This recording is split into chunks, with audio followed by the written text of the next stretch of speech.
แม่นเหมือนเดียวแต่เฮาโอรมกันเนาะบางทีถึกใจกันไว้บัดเดือนส่งเดือนมาห้องมาขอเลยก็มีเนาะ แม่นว่าบ่ได้ โด ตรวย จจับจะได้เนาะใจฮ้อนเด้อจ้ะ มักอยู่บ่ผู้บ่าวทางไกลแบบนี้นะ ก็ได้เด้แบบว่า ได้เบิดใกล้หรือไกลอหย่างประมาณนี้ พอแต่เพิ่นถามเฮาได้เนาะ แม่นขอแต่ว่าคนถามเขาได้ซะ ไปคัดเลือกอยู่เอาแต่อยู่ใต้อยู่ลูก กับทักทายสบายดีและสวัสดีเด้อ FC ฮักแพงกันเบิดทุกคนเนาะบ่ว่าจะเป็นภายในหรือว่าต่างประเทศกะยินดีต้อนรับเข้าสู่ช่องสาวเหมยบ้านปลายอีกแล้วเนาะมาพบพอกับสาวเหมยมื้อนี้กับพี่แหละได้เดินทางมาหาทางผู้สาวโสดหน้าใหม่เนาะก็ถึงว่าทางสาวเหมยเองกับได้มาถ่ายเพิ่นก็หวังว่าสาวโสดคนนี้นะถืออกถือใจหนุ่มหลายผู้หลายคนเนาะในเรื่องทางสาวเหมยเองก็สิว่าระยะห่างเนาะบรรยากาศก็อยากฮ้อนนี่เดี๋ยวก็สิได้เข้าไปหาทางผู้สาวโสดทุกคนเด้อเนาะโดย ป้าเถอะเปิดภาพกับมาพบกับผู้สาวเพิ่นเนาะ โดย ก่อนอื่นเฮาก็ทักทายผู้สาวเพิ่นก็โดยสบายดีเด้อโดยสบายดีทางสาวจะถามชื่อเพิ่นก่อน ขออนุญาตถามชื่อมีชื่อไว้เท่าไหร่เนาะ สื่อร้อย ชื่อสาวลอย สาวร้อย อายุจักปีก่อน อายุ26 ปี อายุ26 ปีวัย26 ปีที่ผ่านมาเคยมีครอบครัวปะ แม่นเคยมีครอบครัวแล้ว แต่แยกทางกันนะได้ลูก2 คน โดยลูก2 คนแยกทางกันโดนนะบ่ ประมาณ5 เดือน โอ้5 เดือนยัง ก็ถือว่าเลิกกันพอสมควรเลยเนาะ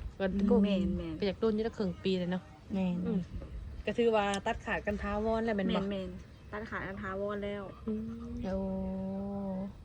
แบบสมมติว่าเพิ่นแบบเห็นคลิปนี้มีการหึงหวงได้ซะ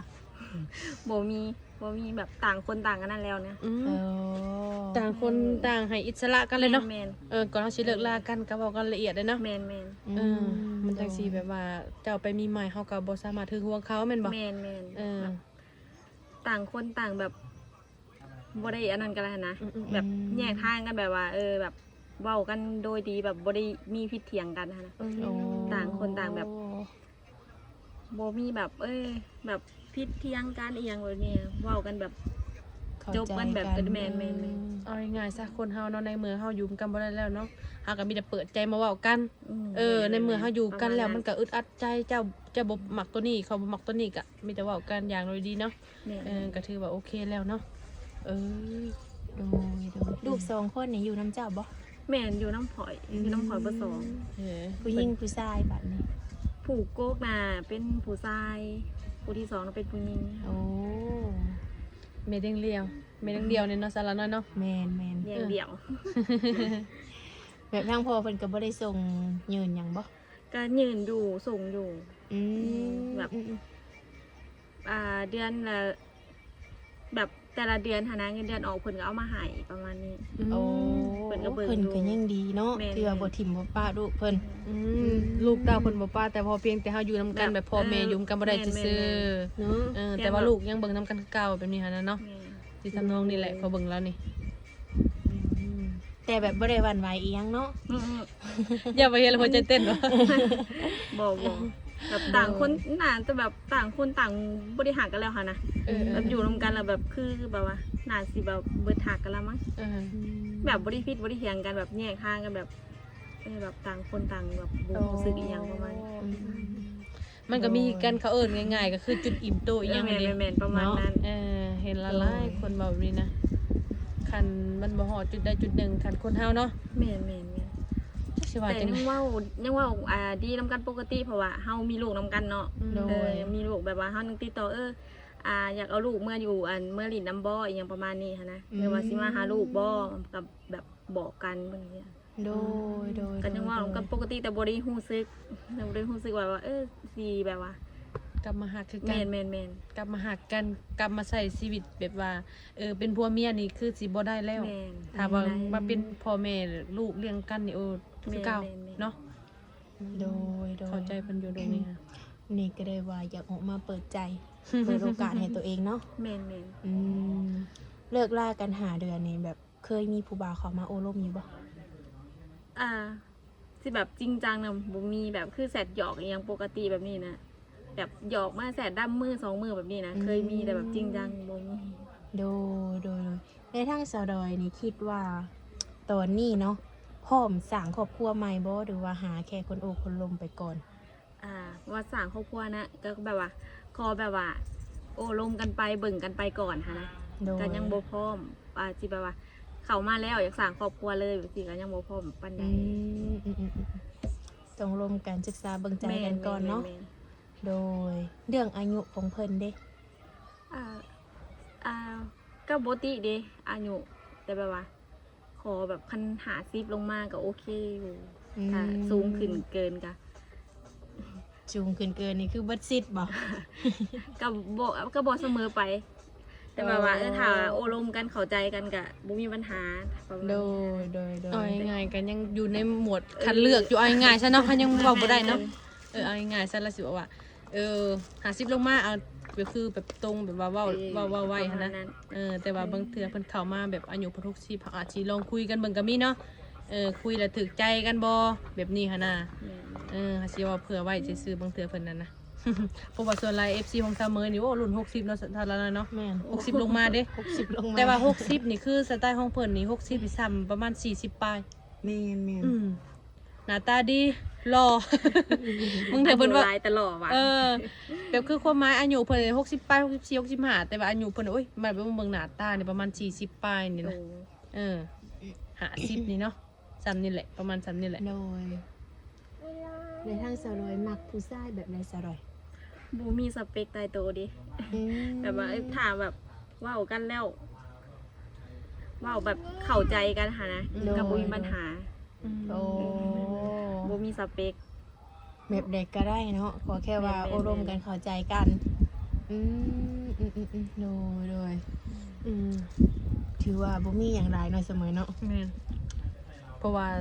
สเปคของเราคือว่าราคาสิมาคัดเลือกว่าถ้าต้องเอาสเปคแบบนี้แบบนั้นเฮาก็บ่สามารถเว้าได้เนาะ แม่นเพราะว่าแบบเป็นคนบ่นั่นไหมถ้าสมมุติว่าเว้ากันเข้าใจกันอีหยังก็มันบ่มีสเปคตายตัวค่ะนะขอแค่แบบว่าเขามานิสัยดีอีหยังบ่เอาเปรียบเราก็พอไหม แต่ว่า หาเฮาได้ซะ หับในตัวเฮาซะแบบนี้เฮาก็บ่ได้ดีค่ะนะ อืม สิมาเลือกเฮาก็บ่ได้ดีขนาดนั้นเฮาก็แบบว่าต่อแต่ว่าเฮามีภาระมีไผสิมาหับเฮาได้อีหยังประมาณนี้พอได้แบบเข้าใจเฮาก็พอ เอาง่ายๆคือย่านว่ามีภาระเนาะ คอยเป็นคนใจเย็น ใจเย็นเนาะ หมากเป็นคนแบบว่าใจเย็นมีเหตุผลเนี่ยค่ะนะ โดยใจห่อนบูบ้ามนี่บ่เอาเนาะ ข่อยก็เป็นคนใจห้อนนะนาสิเข้ากันแบบว่าสิแบบไฟกับไฟมันอยู่รวมกันคือสิบ่ได้ดอกค่ะนะ ต่างคนต่างใจห่อน ข่อย ดี เป็นคนใจห้อนเด้ เราบ่เป็นคนจะเย็นบัดนี้แม่นเนาะเราต้องหาคนที่ว่าเย็นก็เข้ามาเฮาได้ แม่น โดย แล้วเว้าหยังก็ต้องอย่าคู่หยังคือตอนนี้เดี๋ยวนี้แม่นบ่ ๆ แม่นบ่อย่าคู่ปัจจุบันนี้ต้อง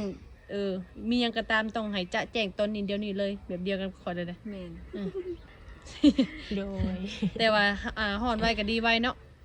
แม่นข่อยเป็นคนเท่านั้นเด้ ฮ้อนไว้ดีไว้ พิษเอียงก็แบบว่าพิษแล้วก็พิษมื้อนี้บางทีผ่านไป2 ชั่วโมงเช้าแล้ว ดีเนาะ เป็นคนหายไวแต่ก็เศร้าไวเด้ ก็ดีแบบนี้หั่นแหละ โดยมีข้อดีและข้อเสีย แม่น อืม อยู่หายตลอดมันก็บ่ไหวเลยเนาะหายเลยมื้ออื่นมื้อดียังบ่ว่าเลย แล้วทั้งสาวดอยแบบมักผู้บ่าวเฮ็ดเวียกเฮ็ดงานในสายอาชีพของเพิ่นนี่ ได้เปิดถามแบบว่าขอแต่ว่าเห็นเวียกเห็นงานหั่นนะ บ่ตีได้เบิด โดย บ่แม่นสิว่านั่งนอนกินนี่ก็บ่เอาเลยเนาะได้เบิดเนาะอาชีพหยังกะและได้เบิดหั่นนะ เรื่องอายุกะ50ลงมาเนาะคันเกินก็ขอพิจารณาเบิ่งก่อนอบรมการเบิ่งก่อนเนาะ แม่น โดยอาชีพชาวไร่ชาวนาชาวไร่ชาวสวนนี่อบรมได้บ่ ได้ก็บ่ได้ว่าแม่นก็บ่ได้ติว่าต้องมีอีหยังแบบต้องมีอันแบบอาชีพอีหยังที่แบบนั้นนะแบบว่า ดูแลบ่แบบ แม่ นี้ นแบบมาลงกันแบบว่าเข้าใจกันอีหยังก็ได้ โดย ก็บ่ได้เลือกหั่นน่ะ และทางสาวดอยนี่สมมติว่ามีครอบครัวใหม่นี่เนาะไปสั่งไปซาน้ำสามีได้บ่ อันนี้ก็แบบเฮ เฮาเว้ากันก่อนอีหยังกันก่อนแบบลองโอ้ลมกันก่อนแบบนี้ค่ะนะแต่ว่าเป็นไปได้บ่แต่มันก็ เพราะว่าเฮามีลูกค่ะนะถ้าเฮาไปเฮาต้องเอาลูกเฮาไปนำประมาณนี้ค่ะนะ คันว่าเพิ่นหับได้เนาะ แม่น ก็คือ หาในตัวเฮาได้ค่ะนะ โอ้ เพราะว่ามีลูกเด้เฮาก็ลูกอยู่นํเฮาแบบซี่ค่ะนะ โดยแต่ว่าทางสาวดอยปัจจุบันนี้แบบบ่ได้เฮ็ดเวียกเฮ็ดงานหยังบ่ บ่ อยู่ ยัง เฮื บ่ อน ได้เฮ็ดแม่นมาอยู่นํลูกเลี้ยงลูกอยู่ โอ้ งาน โดยไผสิเอาลูกซอยทุกมื้อนี่นะ แม่เอาซอย อืม แม่เป็นคนเลี้ยง โด อยู่นํแม่ ก็ยังดีที่ว่ายังมีแม่เอา แม่ ซอย แม่ เนาะคือทางหนมๆเพิ่นนี่แบบสมมุติว่าเพิ่นก็เคยมีอดีตคือกันแบบนี้ก็ได้บ่ ได้บ่ได้ติเด้เพราะว่าเฮาก็มีอดีตคือกันหั่นนะ โดย ขอด้วยว่าขอคนที่หามเฮาได้ประมาณนี้บ่ตินะเพราะว่าเฮาก็มีลูกเฮามีภาระนะ โดยกันสิเข้ามาก็ต้องเข้าใจเฮาเนาะ แม่น เฮาหาเงินเลี้ยงลูกไว้ซั่น แม่น ซะ เฮามีภาระเฮาแบบเฮากับหาเงินเลี้ยงลูกผู้เดียวหั่นนะ โดยแบบหน้าตาเพิ่นก็บ่ได้จำกัดบ่สีผิวอีหยังเพิ่นนี่ บ่จำกัด โอ้ บ่จำกัดได้ คือทาง เบิด สรอยเป็นคนที่แบบว่าผิวขาวเนาะแบบผู้ชายสิเขามาหาผิวแบบไรก็ได้บ่ ได้บ่ได้ติ อืม ได้เบิดถ้าแบบว่าเว้ากันเข้าใจกันอหยังประมาณนี้ แต่ขอแต่ว่า เป็นคนใจเย็นแล้วก็แบบว่า แบบโบข่อยห่วงกันหลายค่ะนะ โอ้บ่ให้คือห่วงกันได้เนาะ หึงได้ห่วงได้แต่แบบว่าโบให้แบบมันหลายเกินไป โดยคันว่าหึงห่วงเกินไปก็เฮาไปใส่มันก็ลำบากเนาะ แม่น โดยเอาคนที่ว่าบ่หึงห่วงเกินไปเนาะให้เข้าใจกันหั่นแหละ เวลามีเวียกมีงานสังสรรค์หมู่คู่เนาะมันก็ต้องมีวางคนเฮา แม่ๆ โอ้คนที่ว่าเข้าใจทุกคนเลย ๆถ้าคนบ่เข้าใจก็บ่ต้องทักมาเนาะ เดี๋ยวนั้นบ่ แม่น เดือบ่ให้โอกาสเพิ่นเลยบ่ เอาไปเราบ่เข้าใจได้ซะสิคุยในใดก็คือกันแล้วในเมื่อบ่เข้าใจกันเนาะโดย มีแต่หาคนที่ว่าเข้าใจนี่ว่า เคยลงไปเฮ็ดงานอยู่ไทยอยู่บ่ เคยลง อืม แล้วก็หันขึ้นมา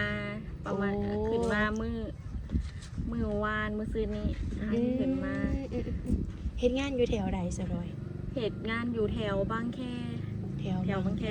อยู่ในกรุงเทพฯแถวบางแค โดยงานยังเจ้าเฮ็ดน่ะ งานเสิร์ฟเด็กเสิร์ฟอยู่ห้านอาหารพวกซีฟู้ดอะนะ บ่ได้อยากได้เนาะพวกอาหารซีฟู้ด แม้ว่าเป็นเด็กเสิร์ฟแบบนี้แบบลูกค้าเขามากินแบบเพิ่นบ่ได้เซลบ่ได้หยังบ่ บอกส่วนหลายสิเป็นลูกค้าแบบว่า เขาพาครอบครัวแบบครอบครัวใหญ่มากินนะแบบ โดย บ่ส่วนหลายบ่มีแบบพวกผู้ชายผู้บ่าวแบบมาเป็นโสดๆสิบ่ อื มี มบ่ค่อยมีเนาะ แม่น เดี๋ยวไปกินอาหารซีฟู้ดก็ต้องไปกินครอบครัวเนาะ เป็น เป็น ครอบ จีด ครัว จัด ใหญ่ แซ่ ๆมา บแบบนี้นะเนาะ โดย ง่ายๆซะ ลงไปโดนบ่อยู่ไทยนี่ ได้4 เดือน 4 เดือนเนาะ ลงไป4 เดือนแล้วก็กลับมาเลี้ยงลูกว่าอีต้นแม่เด้แม่ก็ต้องแบบว่าเอาลูกปล่อย2 คนแล้วก็ลูกเอื้อยอีกคนหนึง3 คน เป็น3คนเลยป้า แล้วก็แม่เอาผู้เดียวค่ะนะ โอ้ แล้วก็เลยก็เลยว่ากลับขึ้นมาเบิ่งซอยเพิ่น แม่น และคิดว่าแบบ สิมีโอกาสได้ลงไปอีกอยู่บ่ ก็คิดว่าถ้าแบบว่าถ้าเด็กน้อยใหญ่อีกจักหน่อยค่ะนะแบบว่าพอแบบว่าแบ่งเบาภาระ แม่นช่วงนี้แม่แบบยังเหมือนแล้วก็บางทีช่วงน้ำหน้าเนี่ยเฮ็ดไห่เฮ็ดหน้าไปสินะ โอ้ลูกสาวรอยนี้ได้จักปี ผู้ชายได้4 ปี4 ปีปลาย อืม แล้วผู้ที่2นะ2 ปี2 ปีกับ2 มื้อผ่านมาวันเกิดเพิ่นมา ถือว่าเพิ่นก็ยังบ่ใหญ่ปานใดเนาะก็เลยว่าต้องขึ้นมาเอาลูกซอยแม่ก่อน เฮ็ดไห้เฮ็ดหน้าอยู่บ่ เฮ็ดไห่เฮ็ดหน้า ให้สภาพเฮ็ดไห้ไถนาแบบนี้ สิมีผัวเอื้อย ผัวเอื้อย โดยทางเพิ่นเป็นคนพาเฮ็ดเนาะ แม่น สาวรอยเป็นลูกคนที่เท่าไหร่ ๆคนที่2 คนที่สอง แม่นแล้วก็ โอ้ มีเอื้อยผู้หนึ่งมีน้องผู้หนึ่งเป็นคนกลางแต่น้องมี3 คน โดยน้องมีครอบครัวและน้องก็ แม่นมีครอบครัวแล้ว เอื้อยก็มีครอบครัวแล้ว โดยคันว่าในอนาคต คันว่าสาวร้อยมีสามีหรือว่าครอบครัวใหม่ก็ยังพอมีสิทธิ์อยู่เนาะแบบพอมีดุลอยู่ทุกคนได้ว่าไปอยู่นํสามีได้บ่ ก็คือให้โอร่มกันเบิ่งเนาะ แม่น มื้อนี้กินข้าวเที่ยงแล้วมื้อนี้นะ ๆกินแล้ว ได้ยังกินมื้อนี้ กินกับปิ้งปลา สื่อ ปิ้ บ่ งปลากับบ่มีคนเอามาให้แล้วก็อ่อมบอน โอ้ มาหอดเลยมาแต่ไทยแบบมาแต่ไทยแล้วก็บอกว่าแม่กินอ่อมบอนแล้วก็เราอ่อมบอนให้กิน อืม ไปพุ่นอึดเด้แบบอาหารบ้านเฮานะมันบ่มี แม่น กินแต่ แม่น ข้าว อยู่ กล่องแล้วเสียนะ โอ้มาก็เลยกินอาหารบ้านๆเฮาก่อน หายากแถวพุ่น โดยเนาะก็คือทางสะดอยเพิ่นก็อายุ26ปีเนาะ แม่นๆมา6 ปี คันว่าโอ้ร่มศึกษาเบิ่งใจกับผู้บ่าวในคิดว่าประมาณจักเดือนจักปี อันนี้มันขึ้นกับแบบว่าตามที่เฮาโอลมกันว่าเฮาสิถือกันสำใดเฮาสิเว้ากันสำใดนะมันก็บ่ได้กำหนดดอกว่าสิยนหรือว่าบางทีเว้ากันถึกใจกันแบบเข้ากันได้อีหยังบางทีมันก็ไวประมาณนี้ โอ้ กำหนดบ่ได้ แม่นเดี๋ยวแต่เฮาโอร่มกันเนาะบางทีถึกใจกันไว้บัดเดือน2เดือนโมงมาขอเลยก็มีเนาะ แม่นว่าบ่ได้ โด ตรวย จจับจะได้เนอกใจโหดด้วยจ้ะ มักอยู่บ่ผู้บ่าวทางไกลแบบนี้หั้นนะ ก็ได้เด้แบบว่า ได้เบิดใกล้หรือไกลอหยังประมาณนี้ เขาจะเป็นทำอะไรเนาะ แม่นขอแต่ว่าคนถามเฮาได้ซะ ไปคัดเลือกอยู่เอาแต่อยู่ใต้อยู่หลุมกับบ่ว่าเรื่อยเนาะใส่ก็ได้เบิดแล้วอ่ะ โดยผู้บ่าวฝั่งลาวฝั่งไทยหรือต่างประเทศได้เบิดเนาะ เข้ามาโอมาลมมีช่องทางให้ทางหนุ่มๆเพิ่นติดต่ออยู่บ่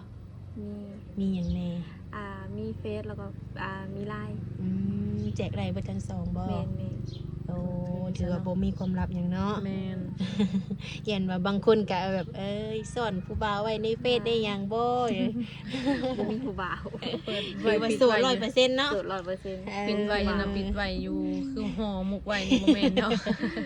คือเปิดเผยเลยบ่มีคือบ่มีมีคือมีเนาะ แม่น ดู บ่มีเลยตอนนี้คือแบบบ่มี อ่ะหนุ่มๆเฮาก็ฟ้าวๆเข้ามาเนาะเสมอเนาะ แม่น ทาง FC เฮามักหักสาวร้อยก็ทักทายเข้ามาได้เนาะอยากทำความรู้จักความเป็นอยู่แต่ละมื้อเนาะบางทีแบบคำใดที่ว่าเฮาบ่ได้ถามว่าเสมอแบบบางทีก็เป็นเรื่องส่วนตัวของเพิ่นเนาะ แมน อยากฮู้หยังก็ให้ทักมาถามมาคุยกันเองเนาะ แมน โ